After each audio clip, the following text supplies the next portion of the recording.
Hey you guys, so this is part one of the Traxxas Nitro Sport restoration. So I picked this up for 45 bucks after some minimal negotiating with the seller. It was on for 60 bucks, which is already a good deal, but hey, I want to be smart with my money, so yeah, after some negotiating, I got it for 45. So it came with this chassis.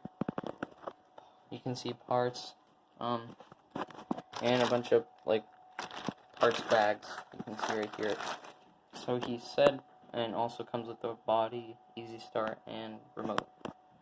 So the seller did say that he took it apart because it wasn't working, and I didn't ask what wasn't working, but he said it wasn't working, and he took it apart to clean it and stuff, and he just never got around to putting it back. So you can see it is pretty dirty. Yeah, so this is going to need a good tear down and good cleanup.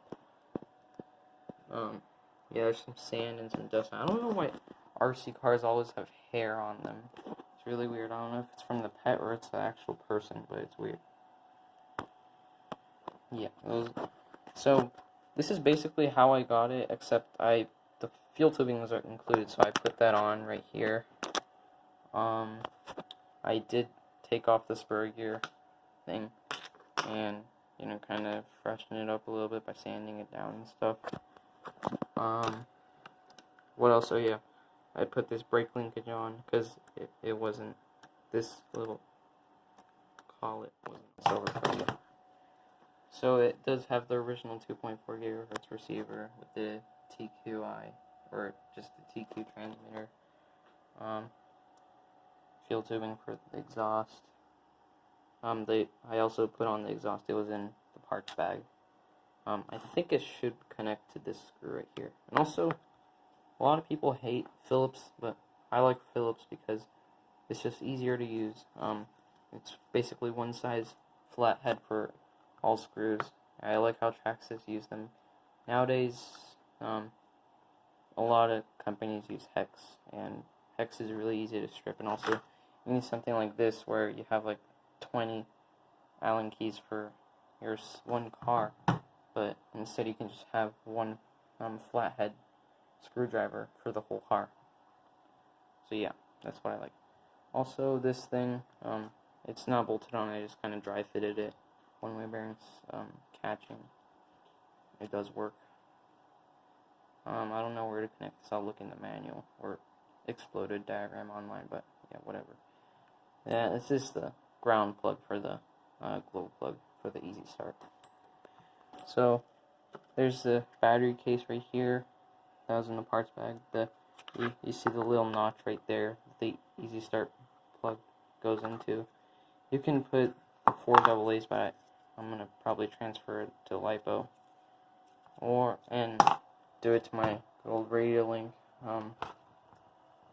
RC6GS. You can have a bunch of 10 or 20 models on this, so yeah, it's good. But I mean, I might be selling this later, so whatever. So I might just use this thing because it's already wired up, and you can see it's kind of nasty. It's really weird and sticky. Yeah, I got some on my finger too. It's kind of nasty. This is probably the shiniest head I've ever seen. I mean, I've done a lot of work on nitros, but this is pretty shiny. The anodized aluminum 0.15 engine. You can see it says right there. Yeah. I wish this was carbon fiber, to be honest. I mean, it is an entry-level car, but I don't know. I wonder if they have upgrades on it. I mean, if they do, please put it in the comments. So the front is basically complete. Looks pretty good. I'm not going to be disassembling it. I might do a shock rebuild later, but I mean, that's for another video. These were falling apart. Like, one side had the suspension arm, this one didn't. So I mean, it's right here. It was in the parts bag. This thing is basically new. There's like one or two scratches on the entire chassis. So the guy said he broke it incorrectly, and then he ran it like maybe 1 or 2 times, and it just like he just took it apart, and then he never got around to fixing it. I'm probably gonna have to get new slipper pegs for this because you can see there, that one is chewed up right there, tip of my finger. No worries, I got a ton of these. I'm actually thinking of 3D printing these because these are pretty expensive. They're like 50 cents each if you do the math.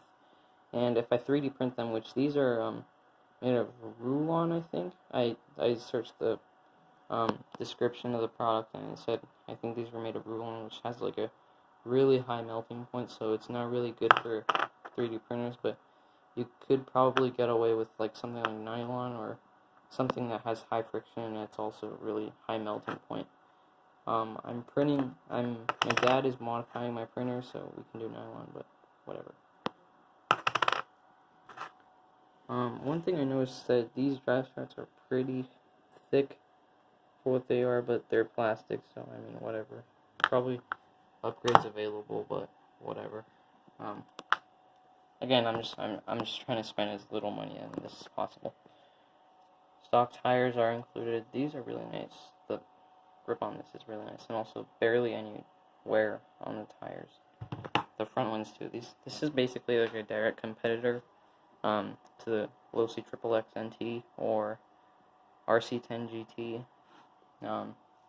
But this is just like a bit newer. As you can see, the body is the new blue kind, like the stuff they have on a Revo or like a D-Max.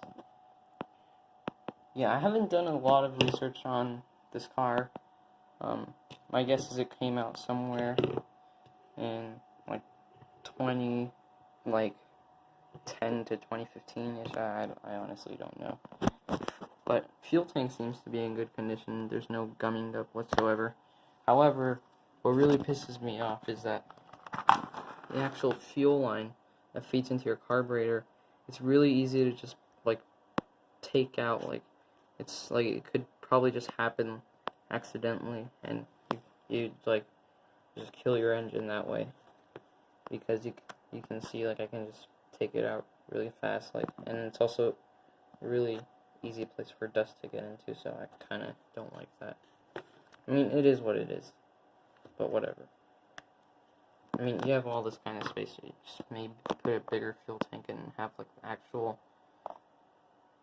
fuel nipples sticking out on the side like all other cars. I don't know. That's just a really weird thing that I noticed on the Nitro Sport. Servos are all original. That one right there. Steering servo. I haven't tested it yet. I was just disassembling a bunch of stuff and I was going to clean it. But yeah, that's that. Exhaust, pretty good condition. Is this I think this is plastic, to be honest. Or is it metal? I don't know. It looks to be plastic. I mean, this is an entry-level car, so they were probably saving a lot of money by cutting corners to make this really affordable for people who are getting started out in RC. But yeah. Yeah, I did test the Easy Start. It did work. It actually came with this basically new wand, and also a new like in-package NIMH stick pack, I guess. You can see it lights up, but it's a low battery, so I'll have to be charging it. Charging my LiPo right now. Yeah. This thing, though, what I really like is it takes 4 AA's. Hold on. You can see it's 4 AA's. I'm pretty sure. Yeah, 4 AA's. Because my radio link, it takes like 6, I think. But I mean, it doesn't really matter. I modded it to go to 2 or 3. 3SF. I have a 2S in there right now. Frick. It's pretty tight in there. Oh man. Okay, there we go. Yeah. Yeah, I mean, typical 2.4 gigahertz radio. Just 2-channel. I had no idea what's wrong with this fuel tank. Like, the little thing is kind of loose in there. But I mean, yeah, I like this fuel bottle. It's nice. I have a team associated one. but the actual thing, like the paint that said associated, kind of just disintegrated with the nitro fuel running down. So I put Venom stickers on it. Yeah, well, I mean, basically, well, not basically new, but like pretty, really nice condition, except for the dust. Really nice condition. Traxxas Nitro Sport 0.15 Easy Start engine. For just $45 with a buttload of parts. So, yeah, this is part 1 of the Nitro Sport restoration. I will be cleaning this up right now, and I'll start disassembling stuff and put it back together. And yeah, I'll see you guys next time. Thanks for watching.